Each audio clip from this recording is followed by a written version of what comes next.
บายดีสบายดีทุกคนเนาะบ่ได้ถ่ายคลิปมาด้นเลยเนาะบ่มีโทรศัพท์ถ่ายโทรศัพท์กล่องมันนะเป็นโทรศัพท์เนาะกล่องมันสั่นเนาะแล้วเวลาเราเว้ามันก็บ่ค่อยได้ยินเสียงเนาะมื้อนี้เฮาก็สิได้ด้วยไม้แล้วไปติดนี้ไปยืมเงินน้องซื้อเนาะเป็นหนี้เป็นสินตืมมีถ่ายด้นจนได้เสือตัวใหม่เนาะเสือสีขาวว้าวแล้วมันเก่าแล้วมาสั่นเพิ่นบ่ให้ดูมื้อนี้ออกบ่หลายเนาะ2ห้อง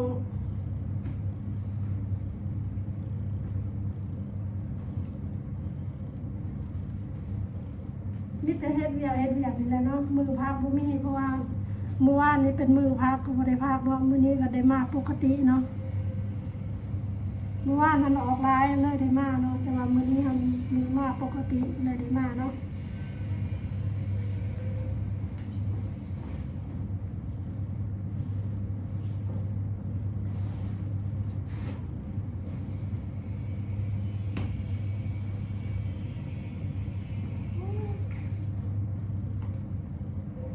อย่างเพศ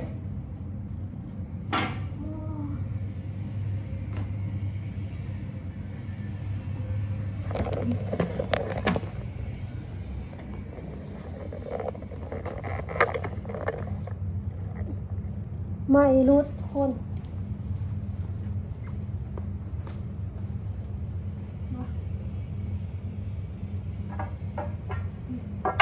ใส่อะไรวะนี่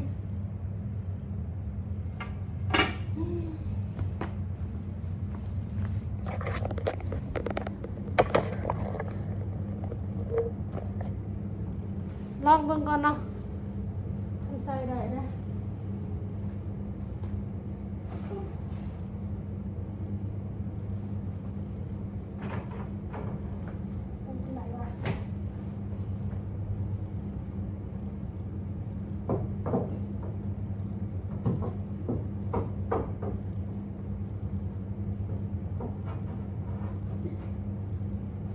ลองเบิ่งก่อนนะ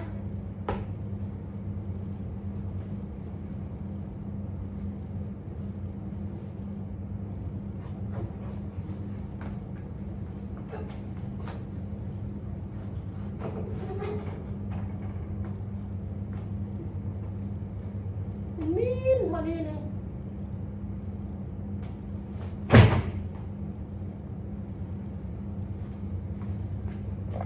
นอนโยมกันลายมันก็รุดเนาะ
ช่วงนี้นะแขนลายเนี่ยทุกคนยำหนาวมากละแขนลายคือในแต่ละปีเนาะเมื่อวานนี้ออก7 ห้องคุณใครจะมือนี้ออก2 ห้องเนาะ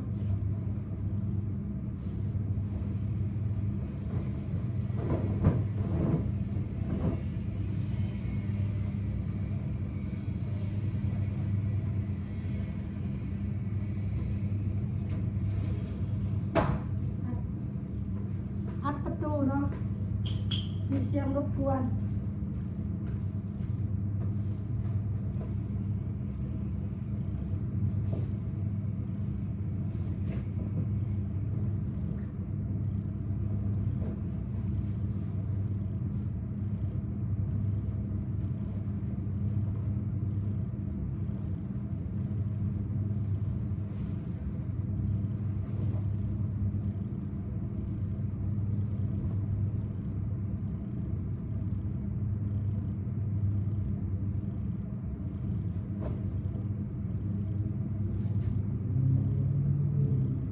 อาทิตย์นี้บริภาคเลยทุกคน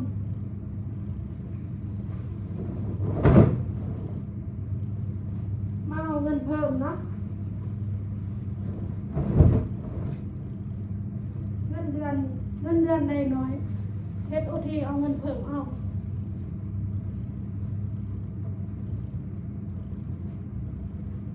เดือนนี้ก็ได้เพิ่มเลยประมาณ400,000แล้วเนาะเพราะว่าเขามีโอทีมือนึงเนาะแล้วก็มีวันศาสตร์อีกมือนึงวันศาสตร์เป็นยังไงมานะความมาปลูกมือพักธรรมดาเนาะ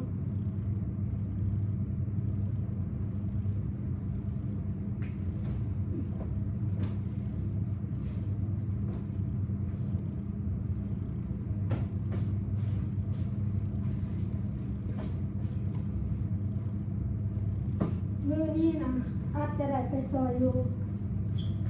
สาขาหนึ่งเนาะ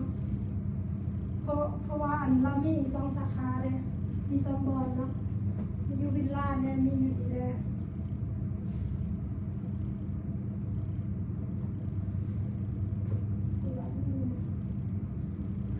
หาเปลือกเลยด้วยนึงก็เห็นนะอยู่นี่อาจจะบ่เห็นเนาะนี่บัง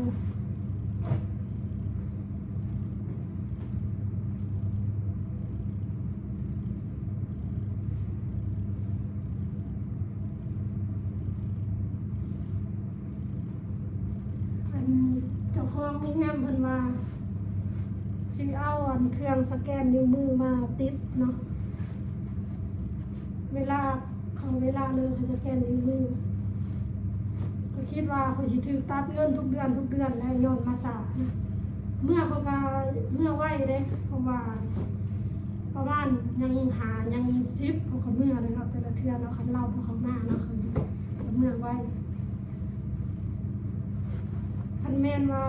ตามสแกนนิ้วมือนั้นมาสามเมื่อไหวไลฟ์การสิตัดเงินก็คือสิไหวแล้ว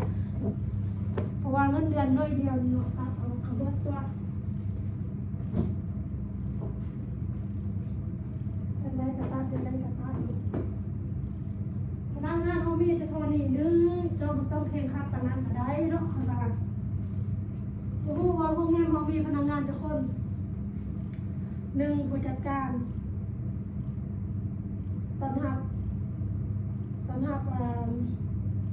ผู้จัดการนั่นแหละเป็นตอนหับตอนเว้นเนาะแล้วมีผู้นึงหันเลิกไปเฮียนละมาเนาะแต่หา9 โมงเนาะผู้นึงแล้วก็กะเด้อผู้นึงพนักงานตอนหับเขาก็3 คนเนาะในบ้านช่องก็โรงแรมมีพนักงาน5 คน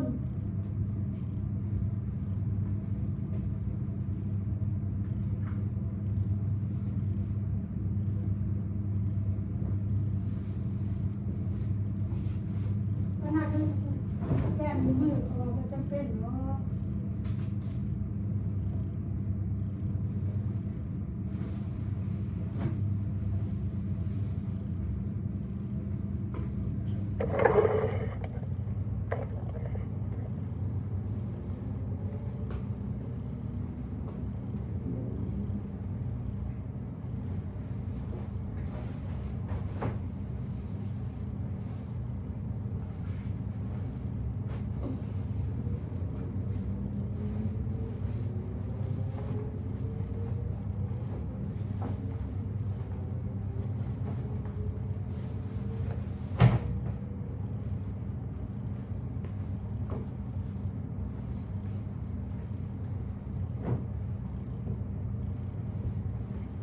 ส่วนอัน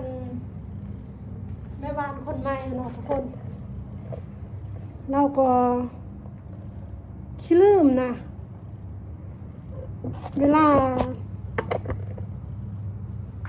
เขาบอกเนาะแล้วก็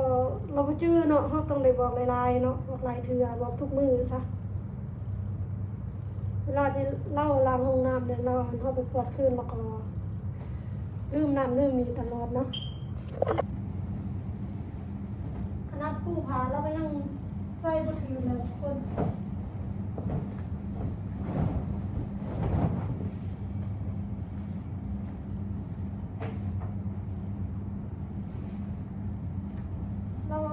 เราอยากออกได้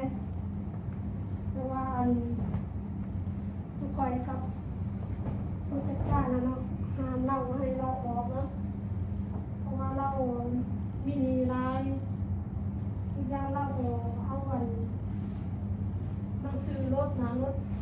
จัดมานะไปจำยืมเงินแต่สมมติว่าถ้าเราออกอย่างนี้แล้วเราจะบ่มีเงินไปไทยเราซื้อรถเราแล้วเขาจะยึดรถเราที่ต้นเราหันมาเพราะว่าให้เราออกเนาะเราให้เราคือการที่นะเราอยู่ก่อนใส่เขาเงินอะไรจะออกของเราออกไปเอาไปซื้อกระดูกซื้อจะใช้เอาเงินมาใช้ใส่เขาคอยกองมีเนาะคอยกองมีครอบครัวสำหรับคนพยายามใส่ใจกันถูกเพื่อเห็นไหมอย่าฉันอยากเป็นนี้คนอื่นเนาะแล้วก็มีนี่ยุ่งบริเวณเรามีเนาะมีน้องนุ่งนี่แหละเขาเอาเงินมาฝากนั่งคนเราก็เอาไปจ่ายมันก็เลยเป็นนี้คือโทรศัพท์เลยแหละก็เอาเงินเขาไปซื้อก่อนก็เป็นนี้อัน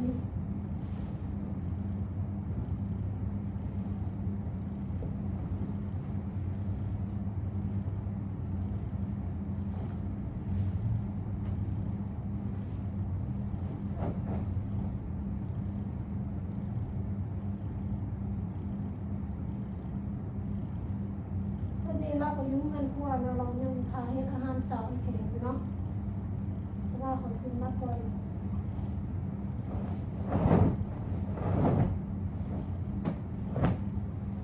เราอยากไปสาขาหนึ่งเรามักม้ามักแมวเนาะอยู่หุ่นมีแมวพาเลยกับเพื่อนดูสาขาเลย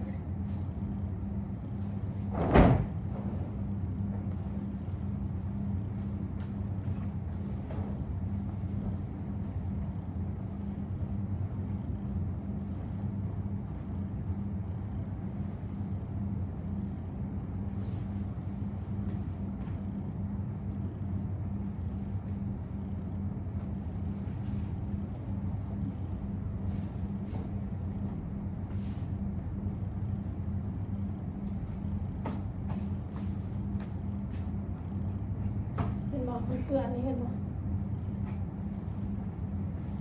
เกลือลายแต่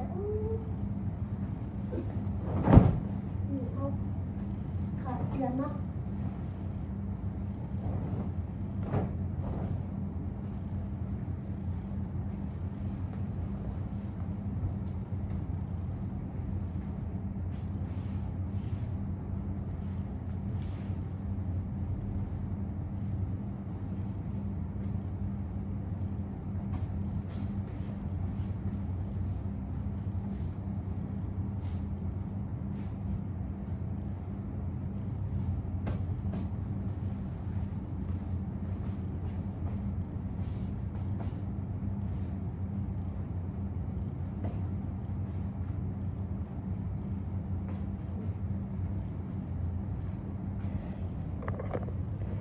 สิได้จบคลิปเท่านี้ก็เนาะทุกคนถ้ามีเวลาจังไดเราสิถ่ายนั่นนี่ให้เบิ่งเนาะอันหัวก็คิดว่าฟูๆอยู่เนาะสระผมเมื่อคืนนี้บาย